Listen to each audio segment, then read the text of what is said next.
24వ అధ్యాయం అందరం కలిసి చదువుతాం. లూకా సువార్త 24:5.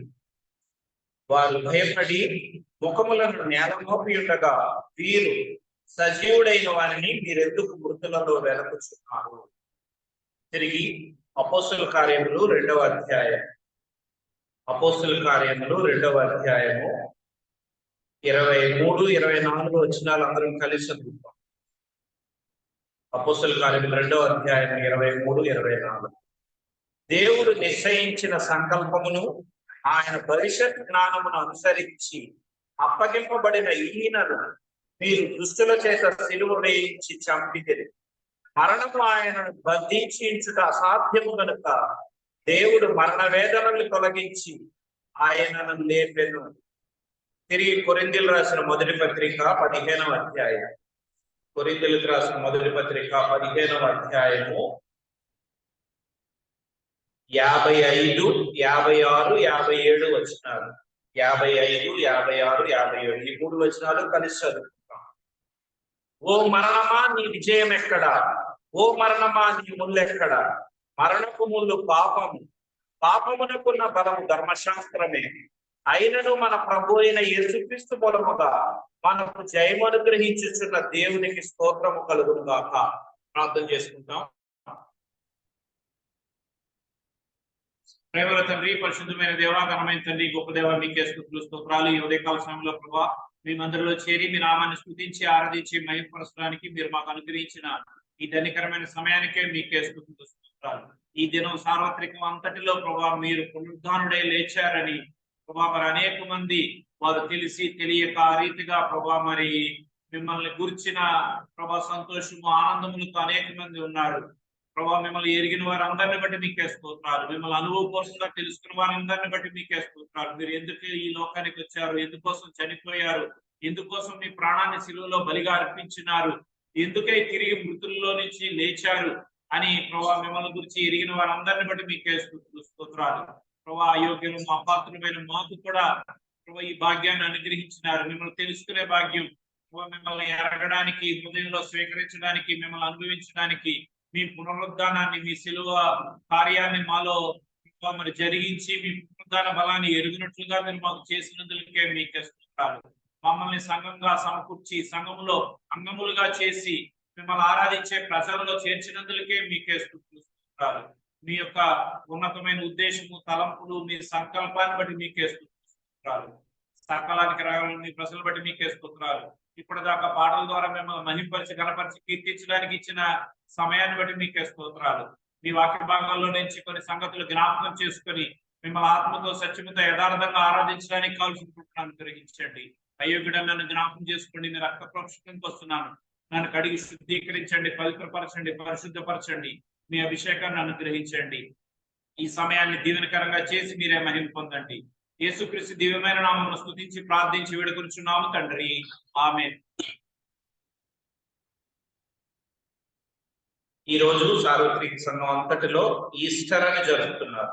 ఈస్టర్ అంటే యేసుక్రీస్తు ప్రభు వారు చనిపోయి సమాధి చేయబడి తిరిగి లేచారు అనేది అనేక మందికి తెలిసిన సంగతి. ప్రపంచ వ్యాప్తంగా ఇది జరుపుతున్నారు. మొన్న గుడ్ ఫ్రైడే, శుభ శుక్రవారం జరిపారు. అంటే అసలు మామూలుగా అయితే ఎవరైనా చనిపోతే శుభం అని అన్నం. జనరల్ గా క్యాజువల్ గా అందరూ ఏంటంటే చనిపోయిన మరణ వార్త దుర్వార్త అని అంటారు.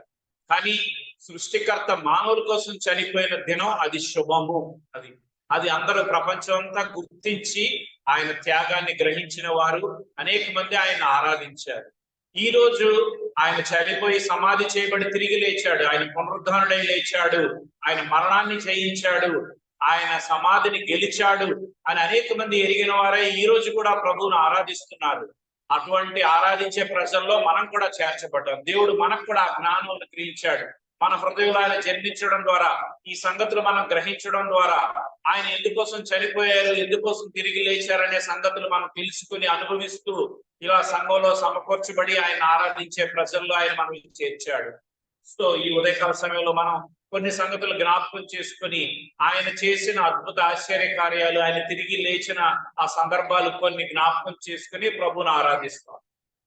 మొట్టమొదటిగా అపోస్తల కార్యాల్లో ఒక 5 సంగతులు జ్ఞాపకం చేస్తాను. తర్వాత మన భాగంలోకి వెళతాం. మొట్టమొదటిగా మనం చదువుకున్నది అపోస్తుల కార్యాలు 2వ అధ్యాయంలో 24వ వచనం. మరణము ఆయనను బంధించుట అసాధ్యం కనుక దేవుడు మరణ వేదనలు తొలగించి ఆయనను లేపాడు. కాబట్టి ఆయన్ని మరణం బంధించడం అసాధ్యం, ఎందుకంటే ఆయన సృష్టికర్త. మరణం అనుకుందంట, సమాజం అనుకుందంట, నేను ఇప్పటికే ప్రపంచంలో అనేక మంది నేను మృంగివేశాను, అనేక మందిని బంధించేశాను. శూరుల్ని, లేకపోతే ప్రపంచాన్ని జయించిన వారిని, గొప్ప గొప్ప ఐశ్వర్యవంతులు, ధనవంతులు, పరాక్రమవంతులు, రాజులు, చక్రవర్తులు, ఎంతో గొప్పవారిని, మంచివారిని, సమస్త జనులని నేను మృంగేశాను, అందరినీ బంధించేశాను. సో నా బంధకాల్లో నుంచి ఎవరిని విడిపించలేరు అని అప్పటిదాకా ఈ అలాగా తలంచిన, అలా ఆలోచించిన ఈ మరణం యేసుక్రీస్తు వారు తిరిగి లేవడంతో మరి దాని యొక్క ఆలోచనలన్నీ పటాపంచలైనవి అనేది జ్ఞాపకం చేయబడుతుంది. కాబట్టి ఈయన మరణాన్ని జయించారు. మరణం ఆయన్ని బంధించి ఉంచలేకపోయింది, అందరిలాగా ఆయన్ని ఆ సమాధిలో అలాగా ఉంచేయలేకపోయింది అనమాట. ఆయన మరణ వేదాలను జయించి ఆయన తిరిగి లేచారు, మృత్యుంజయుడై లేచారు. అంటే మృత్యువుని జయించారు, మరణాన్ని జయించిన మొట్టమొదటిగా ఆయనే పునరుద్ధానంలో ప్రథమ ఫలంగా ఆయన ఉన్నారు అనేది మనం బైబిల్ గ్రంథంలో అనేక సందర్భాల్లో జ్ఞాపకం చేసుకుంటాం. రెండవ సంగతి, ఇదే అధ్యాయం అపోస్తుల కార్యాలు 2వ అధ్యాయము 32వ వచనం. ఈ యేసును దేవుడు లేపెను, దీనికి మేమందరము సాక్షులము. మూడవ సంగతి, 3వ అధ్యాయము 15వ వచనం. మీరు జీవాధిపతిని చంపితిరి గాని దేవుడు ఆయనను మృతులలో నుండి లేపెను, అందుకు మేము సాక్షులము. జీవాధిపతిని మీరు చంపారని ఇశ్రాయేలీలతో ఈ పౌలు లేకపోతే ఇక్కడ పేతురు ఈ సందర్భాల్లో జ్ఞాపకం చేసిన సంగతులు ఇక్కడ వ్రాయబడుతుంది. మీరు జీవాధిపతిని చంపారు కానీ దేవుడు ఆయనను లేపాడు. తిరిగి 4వ అధ్యాయము 10వ వచనం. మీరందరూ ఇశ్రాయేలు ప్రజలందరూ తెలుసుకొనవలసినదేమనగా మీరు సిలువ వేసినట్టు మృతుల్లో నుండి దేవుడు లేపినట్టు నజరేయుడైన యేసుక్రీస్తు నామమునే వీడు స్వస్థత పొంది మీ ఎదుట నిలుచుచున్నాడు. కాబట్టి ఇక్కడ కూడా జ్ఞాపకం చేయబడిన సంగతి ఏంటి, అందరూ తెలుసుకోవాల్సిన విషయం ఏంటి, మీరు సిలువ వేసినట్టు, తర్వాత మృతులలో నుండి దేవుడు లేపినట్టు నజరేయుడైన యేసుక్రీస్తు. కాబట్టి మీరు సిలువ వేసిన యేసుక్రీస్తు, మృతుల్లో నుంచి దేవుడు లేపిన యేసుక్రీస్తు ఈ వ్యక్తిని స్వస్థపరిచారు అని ఇక్కడ జ్ఞాపకం చేస్తున్నారు. తిరిగి 5వ అధ్యాయము 30వ వచనం. మీరు మ్రానులను వేలాడవేసి సంహరించిన యేసును మన పితరుల దేవుడు లేపెను. కాబట్టి మీరు మ్రానులను వేలాడ తీశారు, ఈ యేసుక్రీస్తును ఆయనను దేవుడు లేపాడు. ఈ 5 సందర్భాల్లో ఈయన మృత్యుంజయుడై లేచాడు అనే సంగతులు మనం జ్ఞాపకం చేసుకుంటున్నాం. కొరింథీయులకు రాసిన పత్రికలో కూడా మనం చదువుకున్నాం కదా, 15వ అధ్యాయంలో అక్కడ పౌలు జ్ఞాపకం చేస్తున్నాడు, ఓ మరణమా నీ ముల్లెక్కడా, ఓ సమాధి నీ విజయం ఎక్కడా. అది మరణానికి ఉన్న బలము ఏంటి అని అంటే పాపానికి ఉన్న బలము ధర్మశాస్త్రం. సో దానిని, ఆ మరణపు ముళ్ళును ఆయన విరిచివేశాడు. ఎందుకంటే ఆ పాపానికి ఉన్న శిక్ష ఆయన భరించడం ద్వారా ఆయన సిలువలో ఆ పాపాన్నంతా ఆయన భరించి మనకి విజయాన్ని అనుగ్రహించాడు అనేది జ్ఞాపకం చేయబడుతుంది. కాబట్టి ఆయన విజయశాలిగా తిరిగి లేచారు అనే సంగతులు జ్ఞాపకం చేయబడుతుంది. సరే, అప్పటి కాలంలో జరిగిన సంగతులు కొన్ని జ్ఞాపకం చేసుకుని మన భాగంలోకి వెళ్తాం. లూకా సువార్త 24వ అధ్యాయం 5వ వచనం చదువుకున్నాం కదా. వారు భయపడి ముఖములను నేల మోపి ఉండగా వీరు సజీవుడైన వారిని ఎందుకు మృతులలో వెతకుచున్నారు. కాబట్టి ఆ ఆదివారం ఉదయం కొంతమంది స్త్రీలు ఆ యొక్క సాంబ్రాణి లేకపోతే ఆ యొక్క సిద్ధపరిచిన సుగంధ ద్రవ్యాలు అవన్నీ తీసుకుని ఆ సమాధి దగ్గరికి వెళ్ళిన సందర్భంలో అక్కడ దేవదూతలు వారిని ప్రశ్నించిన విధం ఇక్కడ వ్రాయబడింది. సజీవుడైన వారిని మీరు మృతులను ఎందుకు వెతకుచున్నారు, అది వారికి ప్రశ్న. సో దానికి వాళ్ళకి అక్కడ ఆన్సర్ లేదు. ఎందుకు లేదు అని అంటే, యాక్చువల్ గా యేసుక్రీస్తు వారు ఈ లోకంలో ఉన్నప్పుడు ఆయన అనేక సందర్భాల్లో ఆయన జ్ఞాపకం చేశారు, నేను ఈ లోకంలోకి వచ్చిన ఉద్దేశం, ఏకైక ఉద్దేశం ఏంటంటే నేను అందరి కోసం చనిపోవాలి, శ్రమపడాలి, బాధపడాలి, అలాగే మనుషుల చేత సిలువ వేయబడాలి, చనిపోయి తిరిగి లేవాలి, అదే నా ఉద్దేశం అని అనేక సార్లు జ్ఞాపకం చేశారు. ఆ యొక్క 2 వచనాలు జ్ఞాపకం చేసుకుంటే మత్తయి సువార్త 16వ అధ్యాయం చూడండి.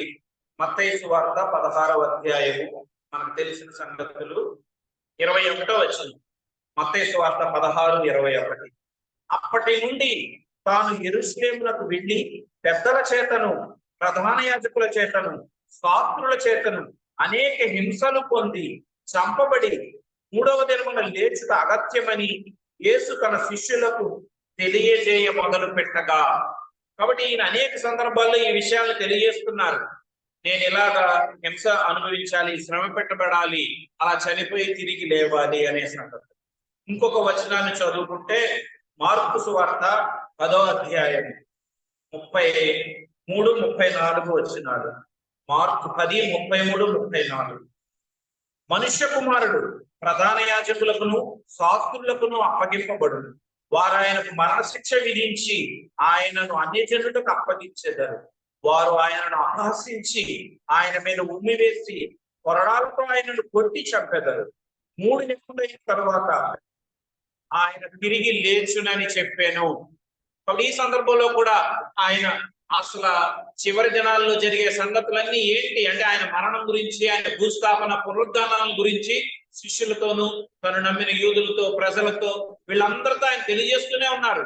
నేను శాస్త్రులకి ప్రధాన యాజకుల చేత నేను వారికి అప్పగించబడాలి, వాళ్ళేమో నన్ను అన్ని జనులకు అప్పగించేస్తారు, వాళ్ళు నన్ను సిలువ వేస్తారు, నేను చనిపోయి సమాధి చేయబడి తిరిగి లేపిస్తాను. ఈ సంగతులు అనేక సందర్భాల్లో జ్ఞాపకం చేశారు.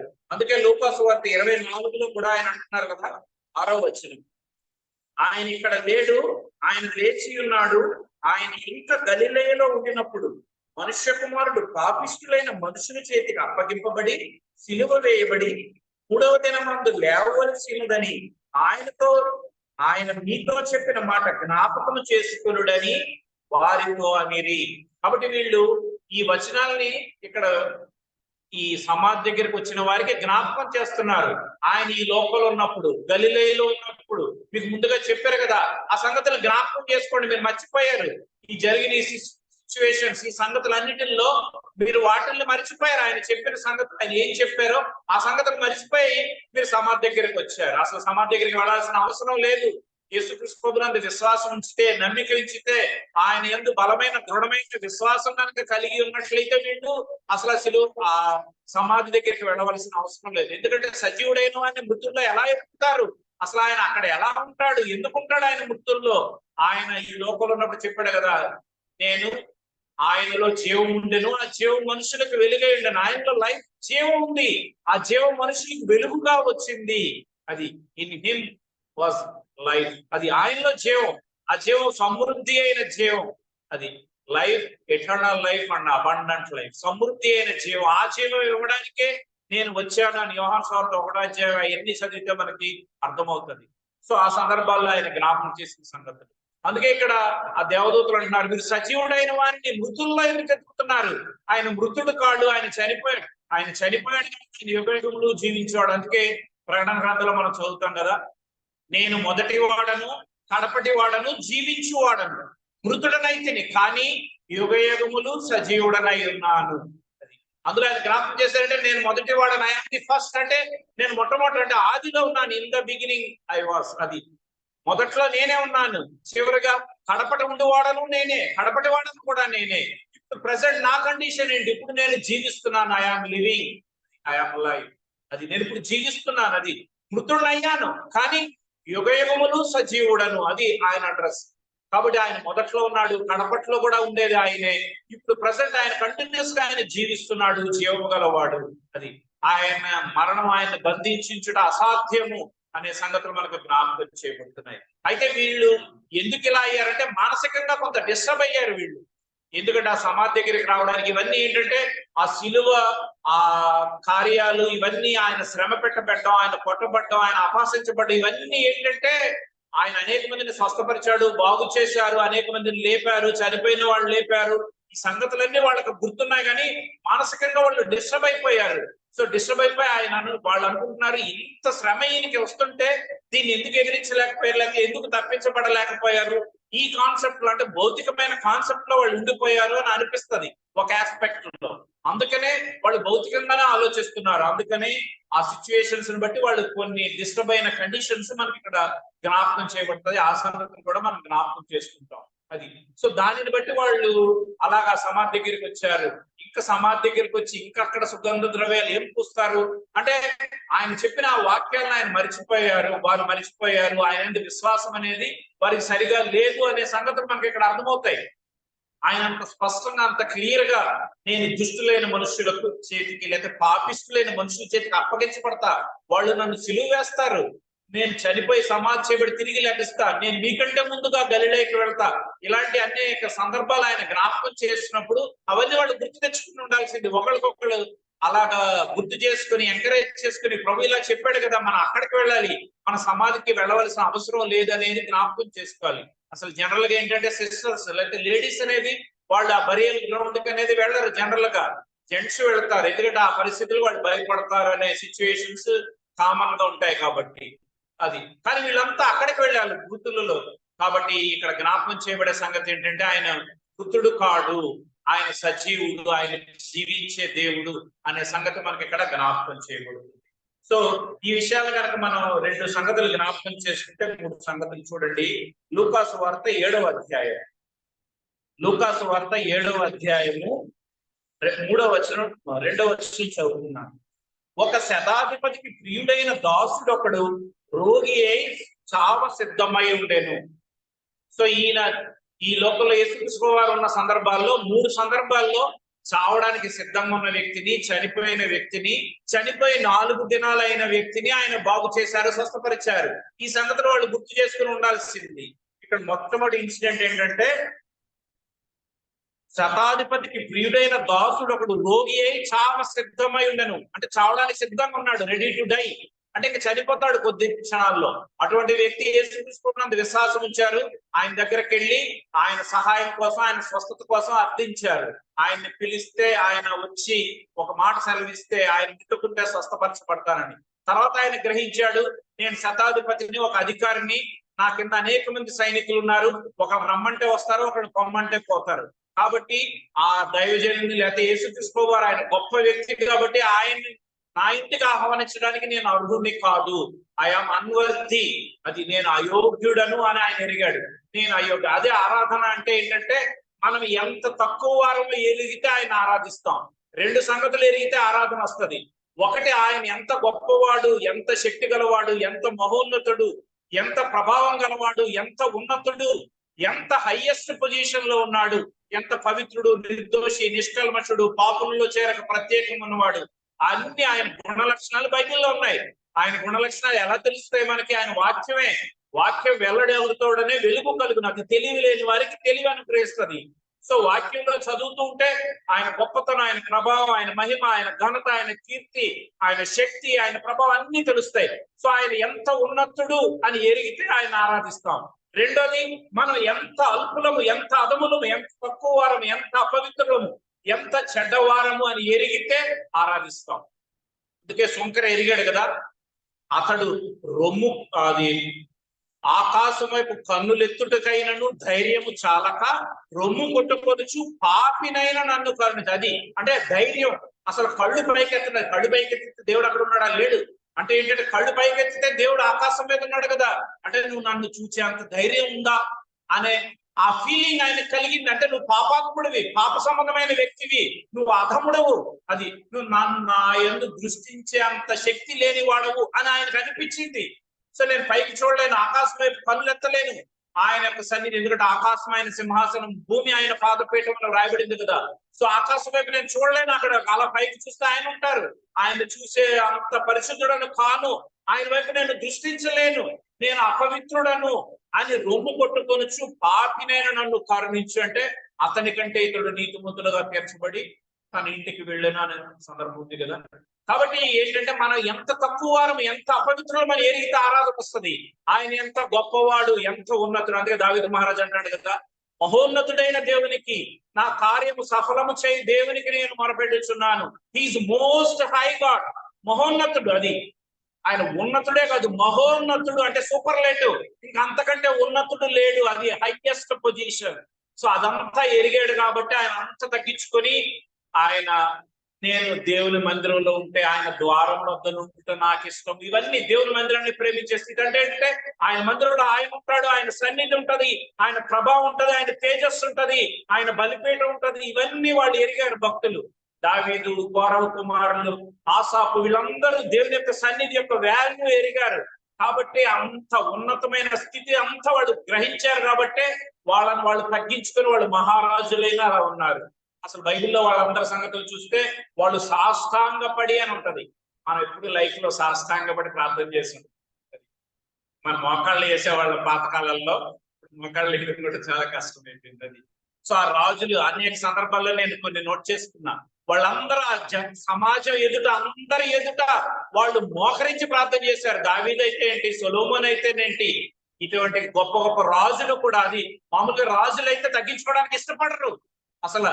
ఎందుకంటే వాళ్ళందరూ ఆ గొప్ప గొప్ప వాళ్ళందరి ముందు ఆ రాజు తగ్గించుకోవడానికి ఇష్టపడ్డాడు. ఎందుకంటే అసలు ఆయన పవర్ ఎక్కువ, ఎందుకంటే ఆయన రాజు, మహారాజు. సో తగ్గించబడడానికి ఇష్టపడరు. కానీ దేవుని యొక్క సన్నిధి, ఆయన గొప్పతనాన్ని వాళ్ళు హృదయపూర్వకంగా ఎరిగారు. కాబట్టి అంతమంది ఎదుట సాగిలపడి నమస్కరించడానికి, పూజించడానికి, ఆ దేవుని మొక్కడానికి వారు ఇష్టపడినట్లుగా మనం బైబిల్లో చూస్తాం. అది సో అలాగా. కాబట్టి ఇక్కడ రాయబడింది ఏంటంటే, నేను అయోగ్యుడను. అది సో ఈయన హృదయాన్ని దేవుడు చూచాడు. నా ఇంటికి రావడానికి నేను అర్హుడిని కాదు. ఆయన మాట మాత్రం సెలవు ఇవ్వమనండి, ఆ దాసుడు స్వస్థపరచబడతాడు అన్నాడు. దేవుడు ఆయన్ని స్వస్థపరిచాడు. అది మొదటి సంగతి. రెండవ సంగతి లూకా సువార్త 7వ అధ్యాయము 12-13 వచ్చినాడు. ఆయన ఆ ఊరి గలిని యొద్దకు వచ్చినప్పుడు చనిపోయిన ఒకడు మోసుకొని పోబడుచుండెను. అతని తల్లికి అతనొక్కడే కుమారుడు, ఆమె విధవరాలు. ఆ ఊరి జనులు అనేకులు ఆమెతో కూడా ఉండేది. ప్రభు ఆమెను చూచి ఆమె ఎందుకు కనికరపడి 7వ వద్దని ఆమెతో చెప్పి దగ్గరకు వచ్చి పాడెను ముట్టగా మోయిచున్న వారు నిలిచిరి. ఆయన చిన్నవాడ లెమ్మని నీతో చెప్పుచున్నాననగా ఆ చనిపోయిన వాడు లేచి కూర్చుని మాట్లాడసాగాను. ఆయన అతని తల్లికి అప్పగించాను. కాబట్టి నాయను, ఆమె విధవరాలు, ఆమె యొక్క కుమారుడు, ఏకైక కుమారుడు చనిపోయిన సందర్భంలో కూడా యేసుక్రీస్తు వారు వాడిని బ్రతికించారు. చావ సిద్ధమై ఉన్న ఆ కపెర్నహూము శతాధిపతి దాసుని బ్రతికించారు. ఇక్కడేమో ఈ నాయని విధవరాలు కుమారుణ్ణి బ్రతికించారు. అది 2 ఇన్సిడెంట్స్. మూడో సంగతి యోహాను సువార్త 11వ అధ్యాయం. యోహాను సువార్త 11వ అధ్యాయం. ఇక్కడ లాజరు చనిపోయి సమాధి చేయబడి 4 దినములయ్యింది. ఈ లాజర్ను కూడా ఆయన బ్రతికించారు అనేది మనకి ఇక్కడ జ్ఞాపకం చేయబడింది. ఈ ఇన్సిడెంట్ లో మనం 2 వచనాలు జ్ఞాపకం చేస్తాను. యోహాను సువార్త 11వ అధ్యాయము 21వ వచనం. మార్త యేసుతో, ప్రభువా, నీవిక్కడ ఉండిన ఎడల నా సహోదరుడు చావకుండును. 32వ వచనం. అంతటా మరియ యేసు ఉన్న చోటికి వచ్చి ఆయనను చూచి ఆయన పాదముల మీద పడి, ప్రభువా, నీవిక్కడ ఉండిన ఎడల నా సహోదరుడు చావకుండునెను. సో ఇద్దరు స్టేట్మెంట్స్ యాజ్ ఇట్ ఈస్. అంటే ఇద్దరు, మార్తా మరియా, వాళ్ళిద్దరు స్టేట్మెంట్స్ ఒకేలాగా ఉన్నాయి. లైఫ్ స్టైల్ అయితే ఇద్దరిదే డిఫరెన్స్ మనకు తెలుసు కదా. లూకా సువార్త చూడండి. లూకా సువార్త 10వ అధ్యాయము 40వ వచనం. మార్త విస్తారమైన పని పెట్టుకున్నట్టు చేత తొందరపడి ఆయన యుద్ధకు వచ్చి, ప్రభువా, నేను ఒంటరిగా పని చేయుటకు నా సహోదరు నన్ను విడిచిపెట్టినందున నీకు చింత లేదా? నాకు సహాయం చేయమని ఆమెతో చెప్పుమనెను. అందుకు ప్రభు, మార్తా మార్తా, నీవు అనేకమైన పనుల గురించి విచారం కలిగి తొందరపడుచున్నావు గాని అవసరమైనది ఒక్కటే. మరియ ఉత్తమమైన దానిని ఏర్పరచుకొనెను, అది ఆమె యొద్ద నుండి తీసివేయబడదని ఆమెతో చెప్పాను. ఇన్సిడెంట్స్ మనకు తెలుసు. సో మార్త విస్తారమైన పనులు పెట్టుకుంది. ఆ పనుల వలన కలిగిన తొందర వలన ఒక స్టేట్మెంట్ అనవసరంగా ఆమె అనేసింది. ఏంటి, ప్రభా, నేను నీకోసం ఇంత ఏర్పాట్లు చేస్తున్నాను, నీకు చింత లేదా, నీకు విచారం లేదా, నీకు దిగులు లేదా? నా సహోదరు నాకు హెల్ప్ చేయట్లేదు, హెల్ప్ చేయమని చెప్పు. అప్పుడు యేసు ప్రభు వారు ఏమన్నారు, నువ్వు అనేకమైన విస్తారమైన పనులు పెట్టుకుని తొందరపడుచున్నావు కానీ మరి ఉత్తమమైనది ఏర్పరచుకున్నది, అది ఆమె యొద్ద నుండి తీసివేయబడదు. అది సో మార్త ఇంత టెన్షన్ పడుతుంది అని అక్కడ జ్ఞాపకం చేయబడుతుంది. మరి అయితే యేసు పాదాల యొద్దే కూర్చుని ఉత్తమమైనది ఏర్పాటు చేసుకుని ఆయన పాదాల దగ్గర ఎంతో వాక్యం వింది. కానీ వాళ్ళ లైఫ్ స్టైల్ లోంచి ఇద్దరిలోంచి ఒకే స్టేట్మెంట్, అవుట్కమ్ ఇద్దరిది ఒకటే వచ్చింది. మామూలుగా అయితే డిఫరెంట్ గా ఉండాలి.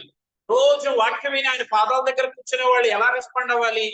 అనేక బిజీ షెడ్యూల్స్ లో ఉండి దేవుని సన్నిధిలోనికి రాకుండా ఉన్న వాళ్ళ రెస్పాన్స్ వేరేగా ఉంటది. కానీ వీళ్ళిద్దరిది ఒకటే, ప్రభువా నీవు ఇక్కడ ఉండి నీ ఎడల నా సహోదరుడు చావకుండాను. ఇద్దరు స్టేట్మెంట్స్ అలాగే ఉన్నాయి. మీరు కనుక ఇక్కడ ఉంటే నా సహోదరుడు చావకుండాను, మీరు ఇక్కడ ఉంటే నా సహోదరుడు చావకుండా, ఇద్దరు ఒకేలాగా మాట్లాడారు. అది సో ఆ పరిస్థితిని బట్టి ఆయన మూలిగి అక్కడ ఆయన దుఃఖించినట్లుగా మనం చూస్తాం. చూడండి 11వ అధ్యాయము 31వ వచనం చివరిలో, ఆమె సమాధి యొద్ద ఏడ్చుటకు అక్కడ వెళ్ళినప్పుడు ఆమె వెంట వెళ్ళిరి.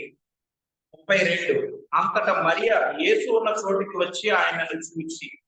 33 ఆమె ఏడ్చుటయు ఆమెతో కూడా వచ్చిన యూదులు ఏడ్చుటయు యేసు చూచి కలవరపడి ఆత్మలో మూలుగుచ్చు. తర్వాత 35లో యేసు కన్నీళ్లు విడిచాను. తర్వాత చూడండి 37 వారిలో కొందరు ఆ గుడ్డివాని కన్నులు తెరిచిన ఈయన ఇతనిని చావకుండా చేయలేడా అని చెప్పింది. యేసు మరలా తనలో మూలుగుచు సమాధి యొద్దకు వచ్చారు. సో అంటే ఏంటంటే వీళ్ళ మాటలు బట్టి ఆయనలో ఆ యొక్క అంటే హృదయంలో కలిగే వేదన, బాధ, మూలుగు, కన్నీళ్లు అనేది కలుగుతున్నాయి. ఎందుకంటే వాళ్ళు చెప్పే స్టేట్మెంట్స్ అది.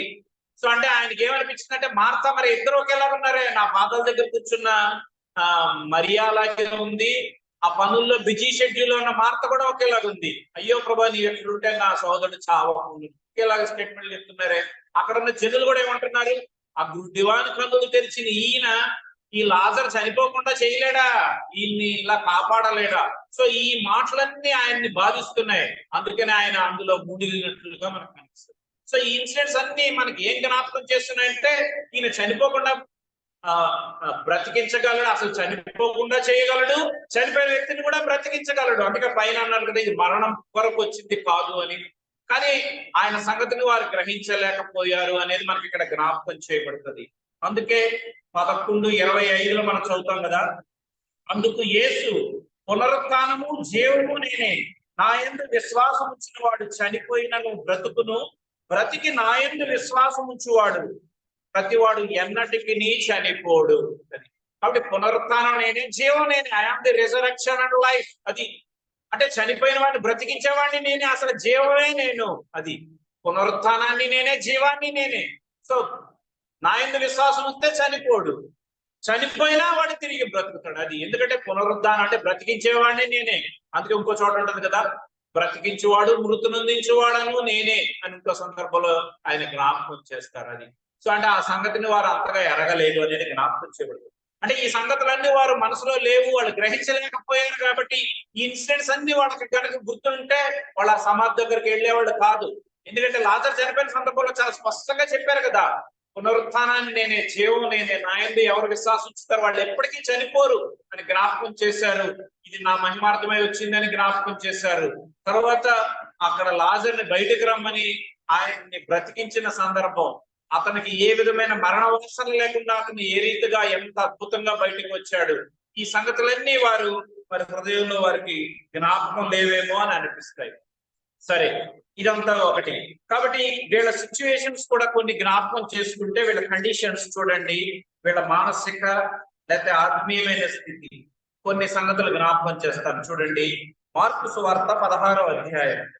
మార్కులోను లూకాలోను ఎక్కువగా వ్రాయబడి, మార్కు సువార్త 16వ అధ్యాయము 5వ వచనం చివరి, 6వ వచనం మొదట్లో. కుడివైపున కూర్చుండుట చూచి మిగుల కలవరపడిరి. అందుకతడు కలవరపడకుడి, సిలువ వేయబడిన నజరేయుడైన యేసును మీరు వెదకుచున్నారు, ఆయన లేచి ఉన్నాడు, ఇక్కడ లేడు. తరువాత 8వ వచనం, వారు బయటకు వచ్చి విస్మయము నుండి వణకుచు సమాధి యొద్ద నుండి పారిపోయిరి. వారు భయపడినందున ఎవరికో ఏమీ చెప్పలేదు. 10వ వచనం, ఆయనతో ఉండిన వారు దుఃఖపడి ఏడ్చుచుండగా 11 చివరిలో, ఆమెకు కనబడినని వారు విని నమ్మకపోయిరి. 13 చివరిలో, వారు వీరి మాటనైనను నమ్మకపోయిరి. 14లో, తను చూసిన వారి మాట నమ్మనందున వారి అపనమ్మిక నిమిత్తము, హృదయ కాఠిన్యము నిమిత్తము.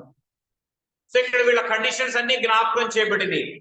ఇవి 5 నేను మీకు జ్ఞాపకం చేస్తే 16 అధ్యాయంలో కలవరపడ్డారు. రెండోది విస్మయము చెందారు. మూడోది వణుకుతున్నారు. సమాధి నిద్ర నుంచి పారిపోయారు, భయపడ్డారు. 5 ఇంకో 2 సంగతులు దుఃఖపడుతున్నారు, ఏడుస్తున్నారు. అంటే వీళ్ళలో ఏ కండిషన్స్ ఉన్నాయి? కలవరం, విస్మయం, వణుకు, తర్వాత భయపడి పారిపోవడం, దుఃఖించడం, ఏడవడం. ఇది వీళ్ళ కండిషన్. లూకా సువార్తలో చూడండి, లూకా సువార్త 24లో 4వ వచనం. ఇందును గురించి వారికి ఏమీ తోచకై ఉండగా, సో వాళ్ళకి ఏంటంటే దీని గురించి ఏమి తోచట్లేదంట. అంటే అంత కన్ఫ్యూజన్ లో ఉన్నారు. కన్ఫ్యూజన్, అందుకే ఎమ్మాయి అని మనకు రాయబడింది 13వ వచనంలో.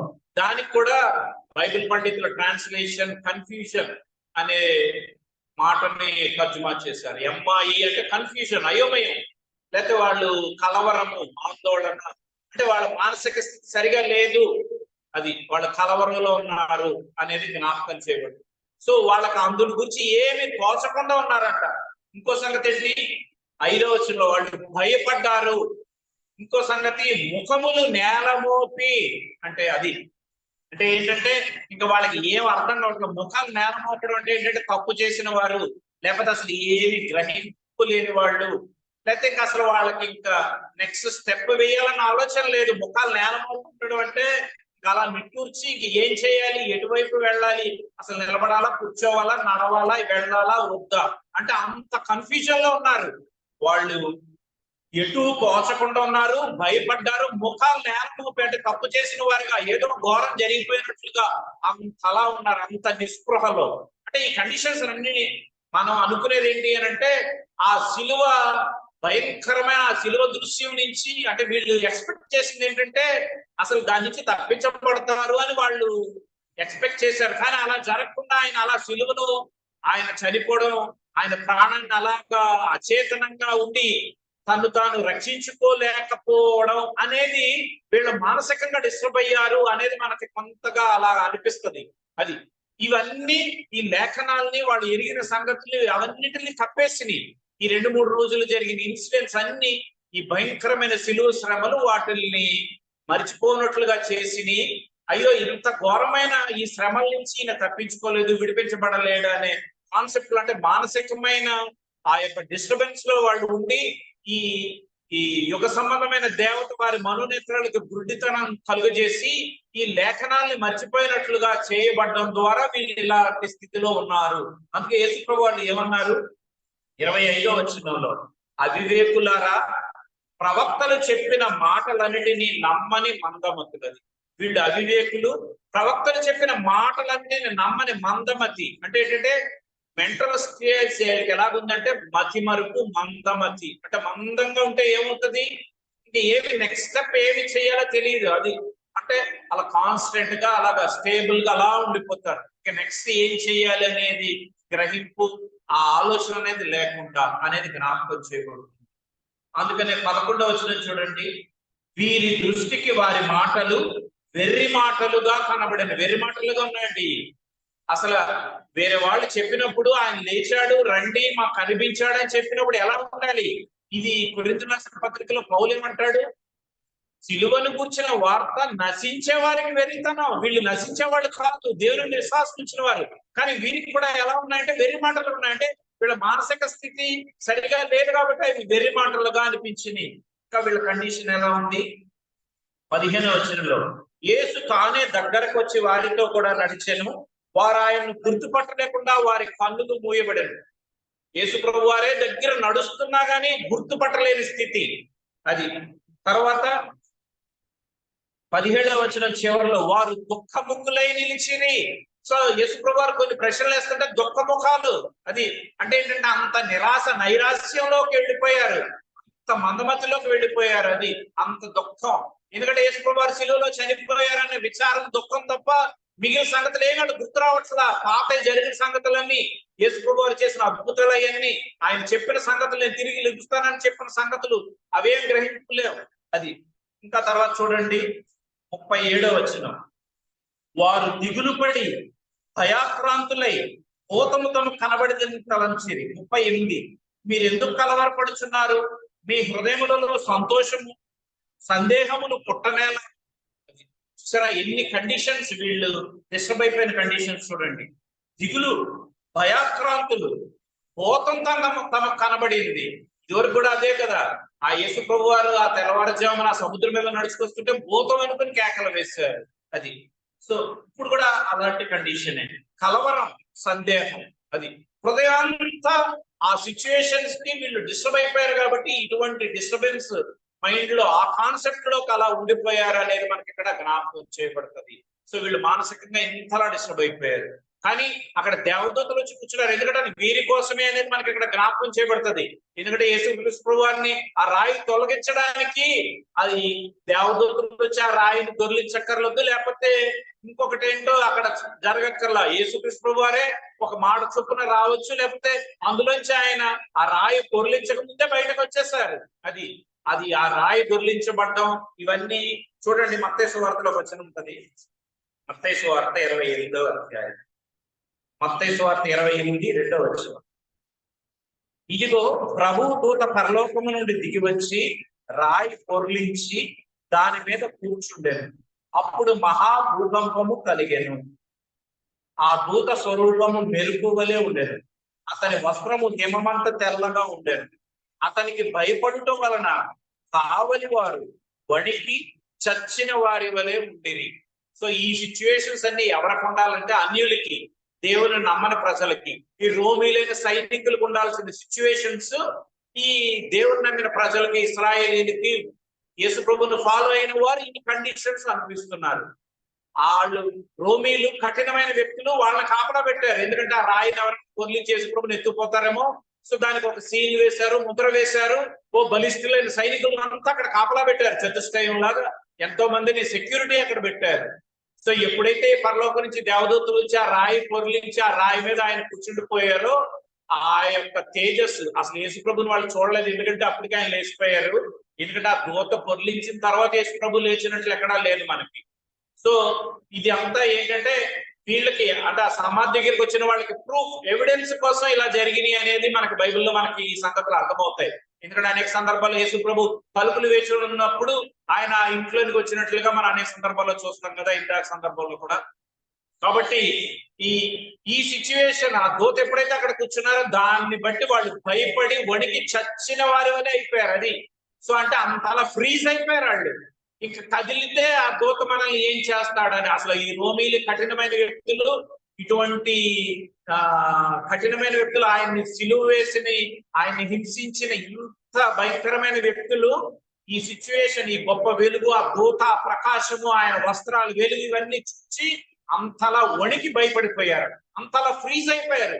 చచ్చిన వారి వల్ల వాళ్ళు అయిపోయారు. అది వాళ్ళ కండిషన్ ని వీళ్ళు తీసుకున్నారు ఇక్కడ, యేసు ప్రభువును అనుసరించే ప్రజలు. అది సో అంటే మనం వాళ్ళ కండిషన్ మనం తీసుకోకూడదు అనేది మనకి ఇక్కడ జ్ఞాపకం చేయబడుతుంది. అది కాబట్టి ఈ ఇన్సిడెంట్స్ అన్నిటిలో ఏంటంటే వీరికి కలవరము, భయము, దిగ్భ్రాంతి, విస్మయము, తర్వాత సందేహాలు, ఇవన్నీ ఏడ్పు, ఇన్ని సిచ్యుయేషన్స్ వీళ్ళని ఆవరించినాయి. ఎందుకంటే మానసికంగా అలా డిస్టర్బ్ అయ్యారు. సో వీటన్నిటి నుంచి యేసుక్రీస్తు వారు పునరుద్ధరణ అయిన తర్వాత ఆయన వారికి చూడండి, యోహాను సువార్త 19వ అధ్యాయం. ఇప్పుడు మన భాగాల్లోకి వచ్చినాం. యోహాను సువార్త 19వ అధ్యాయం 20వ అధ్యాయం 19వ వచనం. యోహాను సువార్త 20వ అధ్యాయం 19వ వచనం. ఆదివారం సాయంకాలం శిష్యులు యూదులకు భయపడి తాము కూడి ఉన్న ఇంటి తలుపులు మూసుకొని ఉండగా యేసు వచ్చి మధ్యను నిలిచి మీకు సమాధానము కలుగుగాక అని వారితో చెప్పాను. 21వ వచనం. అప్పుడు యేసు మరలా మీకు సమాధానము కలుగుగాక. 26వ వచనం చివరిలో. తలుపులు మూయబడి ఉండగా యేసు వచ్చి మధ్యను నిలిచి మీకు సమాధానము కలుగుగాక నేను. సో ఈ 3 సందర్భాల్లో ఆయన వీరికి సమాధానాన్ని ప్రకటిస్తున్నారు అనేది మనకి ఇక్కడ జ్ఞాపకం చేయబడుతుంది. మనకు తెలుగులో సమాధానం, ఇంగ్లీష్ లో పీస్ అని ఉంటుంది. అది సమాధానము అన్న శాంతి అన్న ఒకే మాట, పీస్. అది ఈయన శాంతి అనుగ్రహించి వెళ్ళుచున్నాను, నా శాంతినే మీకు అనుగ్రహించుచున్నాను, లోకం ఇచ్చినట్లుగా కాదు, నా శాంతిని ఇస్తున్నాను. అది ఆయన శాంతి, ఆయన సమాధానం. ఈ సంవత్సరం కూడా మన మోటో అదే కదా, మీకు శాంతి అనుగ్రహిస్తున్నాను, సమాధానం నేను మీకు అనుగ్రహిస్తున్నాను. My peace I give unto you. నా శాంతిని, నా సమాధానాన్ని మీకు అనుగ్రహిస్తున్నాను అనేది ఈ సంవత్సరం కూడా అదే. కాబట్టి ఆయన శాంతిని, అంటే వీళ్ళ హృదయం కలవరంతో, భయంతో, విస్మయంతో, దిగ్భ్రాంతితో, ఇటువంటి కన్ఫ్యూజన్ మైండ్ తో ఇలా ఉండి ఏడుస్తూ, ఇటువంటి అంటే మానసికమైన వీళ్ళు బలహీన పడిపోయిన ఈ స్థితిలో అసలు ఆ సైనికులు, ఆ చచ్చిన వారి వల్ల వాళ్ళు ఫ్రీజ్ అయిపోయి అలా ఉండవలసిన ఆ కండిషన్ లో వీళ్ళు అలా ఉన్నారు. సో వీళ్ళ కండిషన్ అన్నిటి నుంచి విడిపించడానికి వీళ్ళు తిరిగి లేచిన తర్వాత వీళ్ళకి ఏం ప్రకటిస్తున్నారు? ఈ శాంతి, సమాధానం, ఈ సంతోషం, ఆనందాన్ని తిరిగి ప్రకటిస్తున్నారు. అందుకని ఇక్కడ అద్భుతంగా రాయబడింది. ఒక మాట చదువుతాను, లూకాసు వార్త 24:41.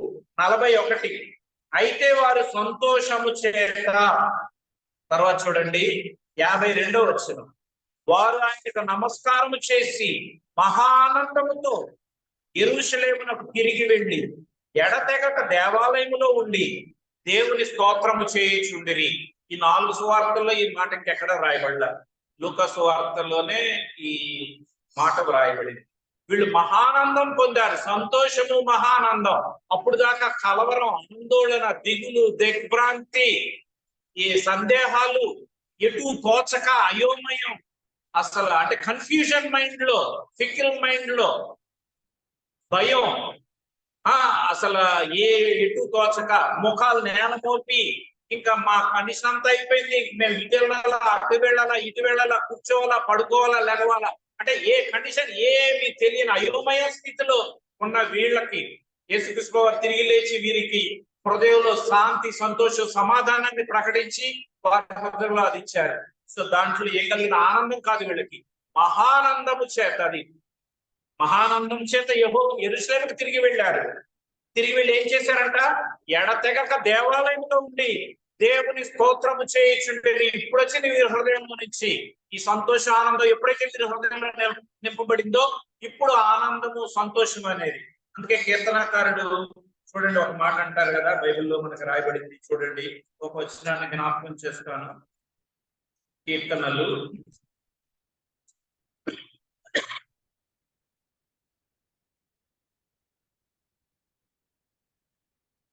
43:4 వచనం, అప్పుడు నేను దేవుని బలిపీఠమునొద్దకు నాకు ఆనంద సంతోషములు కలుగుచేయు దేవుని వద్దకు చేరుదును. పరకుమారుల కీర్తన. సో దేవుని బలిపీఠం, ఆనంద సంతోషములు కలుగుచేయు, అది దేవుని సన్నిధిలో ఉన్న ఆనందము, సంతోషం. అది యేసుక్రీస్తు వారు వీరికి సంతోషం ఇచ్చారు, మహానందం, గ్రేట్ జాయ్. అది ఆయన పుట్టినప్పుడు కూడా అదే కదా, గ్రేట్ జాయ్, మహా సంతోషకరమైన శుభవర్తమానం. అది ఎంతో సంతోషకరమైన శుభవర్తమానం అది. సో అటువంటి వర్తమానాన్ని ఆయన వారికి అనుగ్రహించారు. సో వీళ్ళకి మహానందం కలిగింది అనేది జ్ఞాపకం చేయబడుతుంది. కాబట్టి ఈ సంతోష, ఆనందం ద్వారా ఆయన్ని స్తుతించే అనుభవంలోనికి వారు వచ్చారు అనేది మనకి ఇక్కడ జ్ఞాపకం చేయబడింది. కాబట్టి ఇప్పుడు మనం ఒక 4 సంగతులు జ్ఞాపకం చేసుకుని మనం ఆరాధనలోకి వెళ్ళిపోతాం. సో అప్పుడు యేసుక్రీస్తు వారు తిరిగి లేచిన ఆ సందర్భంలో వారికి ఉన్న కండిషన్స్ ను బట్టి ఆయన వారి ఆ కలవరం, ఆ ఆందోళన, ఆ భయం, ఆ టెన్షన్స్, వాటన్నిటి నుంచి ఎలా విడిపించారనే సంగతులు మనం జ్ఞాపకం చేసుకున్నాం. వారి హృదయంలో ఆ శాంతి, సంతోషాన్ని ప్రకటించడం ద్వారా, ఆ శాంతి, సంతోష, సమాధానాలు వారి హృదయంలోనికి రావడం ద్వారా ఆ మహానందాన్ని పొంది ఆయన స్తుతించి ఆరాధించారు. మనం కూడా ఈ వాక్య భాగాలన్నీ అనేకమైన సంగతుల్ని ఎరిగాం. ఈయన తిరిగి లేవడం ద్వారా ఆయన చేసిన సంగతులు ఇప్పుడు 4-5 సంగతులు జ్ఞాపకం చేసుకుని క్లుప్తంగా మన ప్రభుని ఆరాధిస్తాం. నేను 10 నిమిషాల్లో ముగించేస్తాను. మొట్టమొదటి వచనం రోమీయులకు రాసిన పత్రిక 4వ అధ్యాయం చూడండి. రోమీయులకు రాసిన పత్రిక 4వ అధ్యాయము 25వ వచనం, ఆయన మన అపరాధముల నిమిత్తము అప్పగింపబడి మనము నీతిమంతులుగా తీర్చబడుటకై లేపబడెను. కాబట్టి యేసుక్రీస్తు వారు ఎందుకు లేపబడ్డారు, ఆయన ఎందుకు పునరుద్ధానుడయ్యాడు అనేది జ్ఞాపకం చేయబడుతుంది.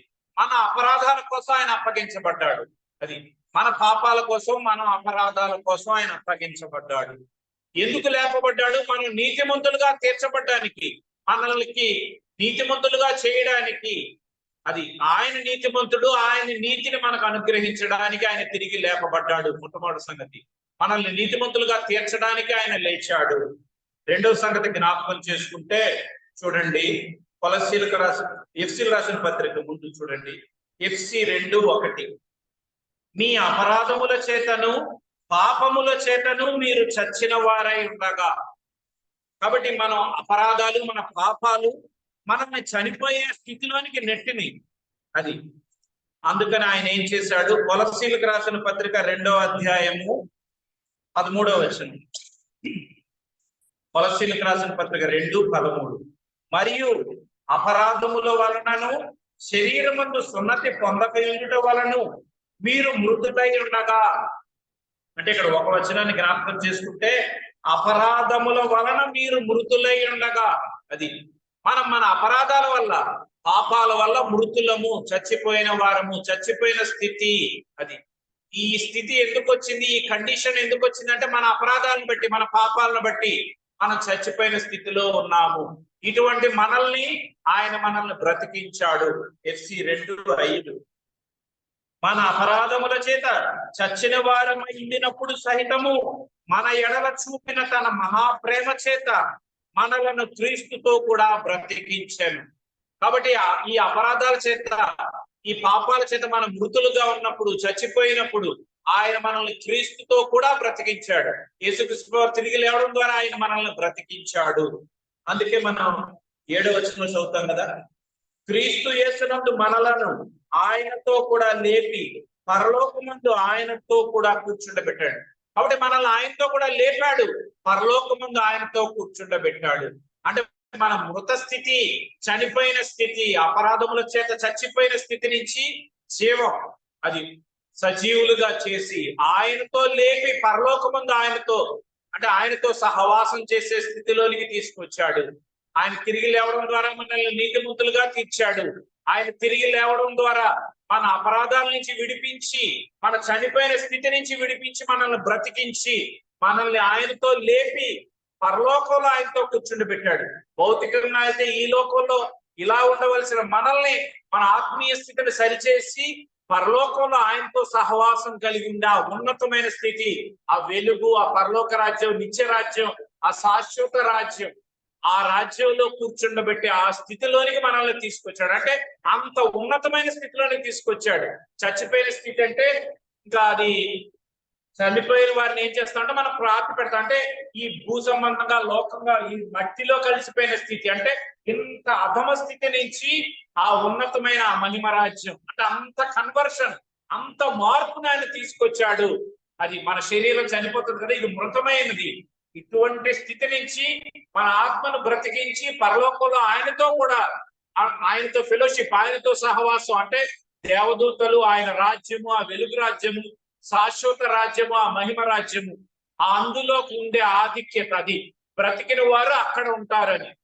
అది శరీర సంబంధమైన వ్యక్తులైతే ఈ భూమి మీదే జీవించగలరు, లేకపోతే చనిపోతే ఈ భూమి క్రిందకు వెళ్ళిపోతారు. ఇటువంటి స్థితుల్ని మార్చి అంత ఉన్నతమైన స్థితి అది. ఆయన మనల్ని నీతిమంతులుగా తీర్చడమే కాకుండా మన ఆత్మీయ స్థితిని, చనిపోయి మట్టిలో కలిసిపోయి భూమి పాతాళానికి, అధమ స్థితికి వెళ్ళిపోవాల్సిన మనల్ని ఆయనతో లేపి, ఆయనతో కూర్చుండబెట్టి, ఆయనతో సహవాసం కలిగించే ఆ ఉన్నతమైన స్థితి ఆయన మనకు అనుగ్రహించాడు. ఎందుకంటే ఆయన తిరిగి లేవడం ద్వారా ఈ యొక్క ధన్యతను ఆయన మనకు అనుగ్రహించాడు అనేది మనకి ఇక్కడ జ్ఞాపకం చేయబడుతుంది. తర్వాత చూస్తే రోమీలకు రాసిన పత్రిక 6వ అధ్యాయం చూడండి. రోమీలకు రాసిన పత్రిక 6వ అధ్యాయము 4వ వచనం. కాబట్టి తండ్రి మహిమ వలన క్రీస్తు మృతుల్లో నుండి ఎలాగూ లేపబడెనో అలాగే మనమును నూతన జీవం పొందిన వారమే నడుచుకున్నట్లు మనము బాప్తిస్మము వలన మరణములో పాలు పొందుటకై ఆయనతో కూడా పాతి పెట్టబడింది. కాబట్టి ఆయన మృతుల్లో నుంచి లేపబడడం ద్వారా మనము నూతన జీవం, అది ఇదివరకు అంతా పాప స్థితి, పాత జీవము, పాత జీవితము. సో ఇటువంటి మనల్ని ఇప్పుడు ఇప్పుడు క్రీస్తు యేసునందు ఉన్న వారికి ఏ శిక్షా విధి లేదు, పాతవి గతించెను, సమస్తము నూతనమైనవిగా చేయబడెను. అది నూతన సృష్టి, నూతన జీవము. అది సో పాత జీవితం కాదు, అంటే పాత స్థితి కాదు, అదంతా చనిపోయింది, మృతమైనది. ఇప్పుడు ఆయనతో ఆయన తిరిగి లేవడం ద్వారా నూతన జీవం అనేది ఆయన మనకు అనుగ్రహించాడు. న్యూ లైఫ్, అది క్రొత్త జీవితము అనేది ఆయన మనకు అనుగ్రహించాడు. ఆయన తిరిగి లేవడం ద్వారా నూతన జీవం, క్రొత్త జీవితము అనేది ఆయన మనకు ప్రసాదించాడు. పాత సంగతులు, పాతవన్నీ గతించిపోయినాయి. అందుకే మన ప్రకటన గ్రంథంలో కూడా చూస్తే ఇక పాతవన్నీ గతించిపోయినాయి, పాత సృష్టి లేదు, నూతన ఆకాశము, నూతన భూమి. సో ఆయన తన ప్రజలతో కాపురం ఉంటాడు. ఆయన వారి కన్నుల ప్రతి బాష్ప బిందువును తుడిచివేస్తాడు. ఇక మరణమైన, దుఃఖమైన, ఏడుపైన, నిట్టూర్పైన ఇంకా అవన్నీ ఏమీ లేవు. అంటే సంతోషము, ఆనందము, మహానందము, ఇంకా అదంతా అది అంటే పాత స్థితి అంతా పోయింది. నిట్టూర్పు పోయింది, విచారం పోయింది, కలవరం పోయింది, భయం, ఆందోళన ఇవన్నీ పోయినాయి, ఏడుపు పోయింది, ఇవన్నీ పాత స్థితి అంతా పోయింది. నూతన జీవం, న్యూ లైఫ్, కొత్త జీవితం. సో ఇలాంటి నూతన జీవితాన్ని ఆయన మనకు అనుగ్రహించాడు. దేని ద్వారా? ఆయన తిరిగి లేవడం ద్వారా. ఆయన తిరిగి లేవడం ద్వారానే ఈ యొక్క స్థితిని ఆయన మనకు అనుగ్రహించాడు అనేది మనకి ఇక్కడ జ్ఞాపకం చేయబడుతుంది. 4వ సంగతి చూస్తే పేతురు రాసిన మొదటి పత్రిక చూడండి. ఇవన్నీ మనకు తెలిసిన సంగతులే. పేతురు రాసిన మొదటి పత్రిక 1వ అధ్యాయము 3వ వచనం. మృతులలో నుండి యేసుక్రీస్తు తిరిగి లేచుట వలన జీవముతో కూడిన నిరీక్షణ మనకు కలుగునట్లు, అనగా అక్షయమైనది, నిర్మలమైనది, వాడబారనిదైన స్వాస్థ్యము మనకు కలుగునట్లు తన విశేష కనికరము చొప్పున మనలను మరలా జన్మింపజేసెను. అది మనల్ని మరలా జన్మింపజేశాడు. కొత్త వ్యక్తులుగా మనం జన్మించినట్లుగా చేసి తన విశేష కనికరాన్ని మన పట్ల చూపించాడు. అది ఆయన తిరిగి లేవడం ద్వారా జీవముతో కూడిన నిరీక్షణ మనకు అనుగ్రహించాడు. అది మృతమైన నిరీక్షణ కాదు, జీవం ఉంది, ఇందులో లైఫ్ ఉంది, జీవంతో కూడిన నిరీక్షణ. అంటే ఖచ్చితంగా మనం ఈ అక్షయమైన, నిర్మలమైన, వాడబారిన స్వాస్థ్యంలోనికి వెళతాము, ఆ శాశ్వతమైన రాజ్యంలోనికి ఉంటాము, ఆ స్వాస్థ్యాన్ని మనం అనుభవిస్తాము. ఇది జీవంతో కూడిన నిరీక్షణ. ఎందుకంటే మనకి కొత్త జన్మ అనుగ్రహించాడు. నికోదేము చెప్పిన సందర్భంలో అదే కదా, గాలి ఎలా వచ్చి ఎలా వెళ్ళిపోతుందో అలాగా ఈ ఆత్మ సంబంధమైన వ్యక్తులు కూడా అలాగే ఉంటారు. ఆత్మ సంబంధమైన వ్యక్తులు అంటే దేవునితో కనెక్ట్ చేయబడిన వ్యక్తులు ఎలా ఆత్మ సంబంధమైన వ్యక్తులుగా జీవిస్తారు. అది శరీర మూలంగా జన్మించినది శరీరము, ఆత్మ మూలంగా జన్మించినది ఆత్మ అని అక్కడ జ్ఞాపకం చేస్తారు. అది ఈ ఆత్మ సంబంధమైన సంగతులు, ఈ ఆత్మ మనుషుల్లో ఉన్న ఈ ఆత్మకే తెలుస్తుంది, కానీ శరీరానికి, శరీర సంబంధమైన వ్యక్తులకు అర్థము కాదు అనే సంగతులు అక్కడ జ్ఞాపకం చేయబడినట్లుగా మనం చూస్తాం. కాబట్టి అలాగా మనల్ని ఈ జీవముతో కూడిన నిరీక్షణ అనుగ్రహించి అక్షయమైనది, నిర్మలమైనది, ఈ వాడబారినదైన స్వాస్థ్యాన్ని ఆయన మనకు అనుగ్రహించాడు అనేది మనం జ్ఞాపకం చేసుకుంటున్నాం. ఇది దేని వలన అంటే ఆయన తిరిగి లేవడం ద్వారా. తర్వాత అన్నిటికంటే ప్రాముఖ్యమైనది ఏంటంటే కొరింథీయులకు రాసిన పత్రిక 1:15 అధ్యాయాలు చదివాం కదా. ఓ మరణమా నీ ముల్లెక్కడ, ఓ సమాధి నీ విజయం ఎక్కడ?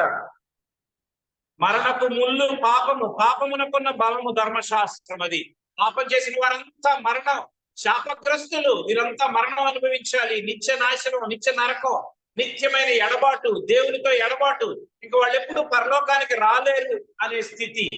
అందుకని మనం హెబ్రీయులకు రాసిన పత్రికలో కూడా చూస్తాం కదా, జీవిత కాలమంతయు మరణ భయము చేత దాస్యానికి లోబడ్డారు. అది మరణం దాస్యంలో చేసింది, బాండ్ సర్వెంట్స్. అది ఆ దాస్యంలో మరణాన్ని బంధించేసి అందరినీ ఇంకా ఎప్పటికీ వాళ్ళు విడుదల పొందకుండా, వాళ్ళు ఎప్పటికీ ఫ్రీడమ్, స్వేచ్ఛ, స్వాతంత్రం అనుభవించకుండా ఈ జీవం అనేది రాకుండా చెయ్యాలి అనేది. అది జీవిత కాలం అంతా మరణ భయం చేత దాస్యములకు లోబడిన వారిని విడిపించుటకు ఆయన కూడా రక్త మాంసములలో పాలువాడాయను. కాబట్టి ఆ రక్త మాంసాలు పాలువాడై ఆయన చనిపోవలసి వచ్చింది. ఆయన చనిపోయి సమాధి చేయబడి తిరిగి లేవడం ద్వారా ఈ మరణ బంధకాలన్నీ తెంపివేయబడ్డాయి, మరణం ఓడించబడింది, మరణం ఇంకా ఎన్నటికీ లేకుండా అది తీసివేయబడింది. అందుకే క్రైస్తవులకి, నిజమైన క్రైస్తవులకి మరణం అంటే భయం ఉండదు.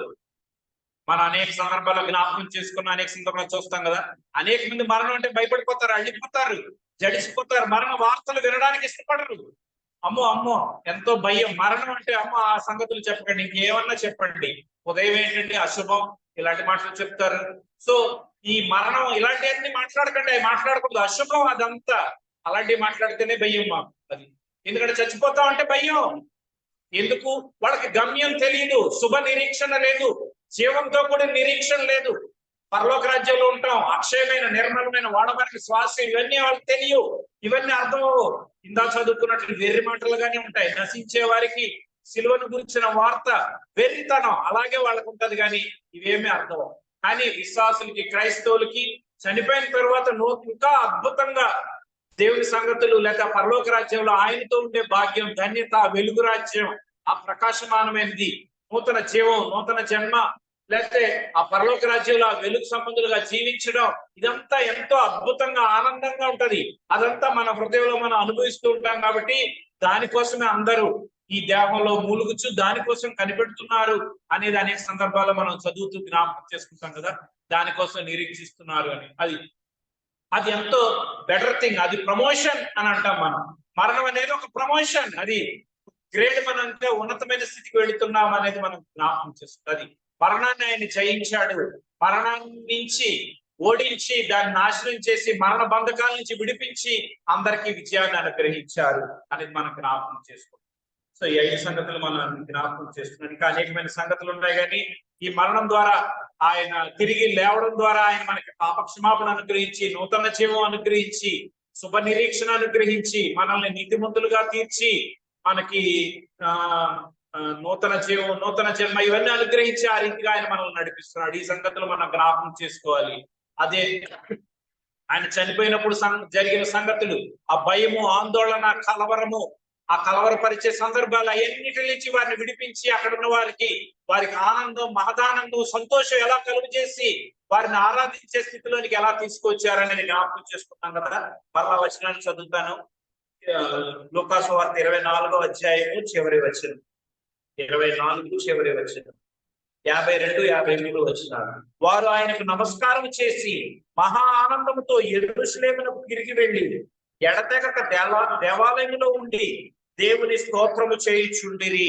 సో వాళ్ళ భయము, ఆందోళన, దిగ్భ్రాంతి, కలవరము ఇవన్నీ పోయి, ఏడ్పు, నిస్పృహ ఇవన్నీ పోయి, ఎటు తోచని స్థితి, అయోమయపు స్థితి, నేల ముఖాన్ని మోపిన స్థితి, ఇటువంటి స్థితులన్నిటిలో నుంచి విడిపించి సంతోషము, ఆనందము, సమాధానము, శాంతి అనుగ్రహించి వారిని ఎలాగా నడిపించారు. అలాగే మన జీవితాల్లో కూడా ఆయన మనల్ని వెలిగించి, మన మనోనేత్రాలు వెలిగించి, పాప జీవితం నుంచి విడిపించి నూతన జీవితము, నూతన జీవాన్ని ఆయన మనకు అనుగ్రహించి ఏ రీతిగా నడిపించారు, ఈ సంగతులు జ్ఞాపకం చేసుకుని ఆయన